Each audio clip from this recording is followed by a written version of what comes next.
Hey guys, welcome to Techies Guru. Today we'll be learning how to uninstall Temu app from phone, and now let's dive right in. Now to uninstall the Temu app from your phone, guys, will be required to open the settings of the phone. So open up your settings on phone, and after opening your settings, guys, on this interface, scroll down until you can find the apps option available for us. Tap on the apps option just above location and you'll land over here. Now tap on the app management button at the top of the list.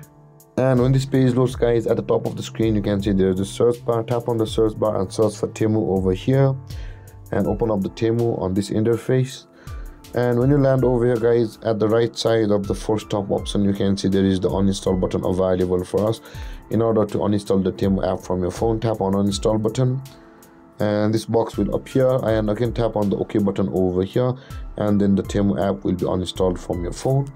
And with that being said, guys, this is how to uninstall Temu app from phone. And if you have any confusions or questions regarding the topic, feel free to comment in the comment section below, and don't forget to like, subscribe and hit that bell icon for more videos. Thank you for watching, guys. Peace.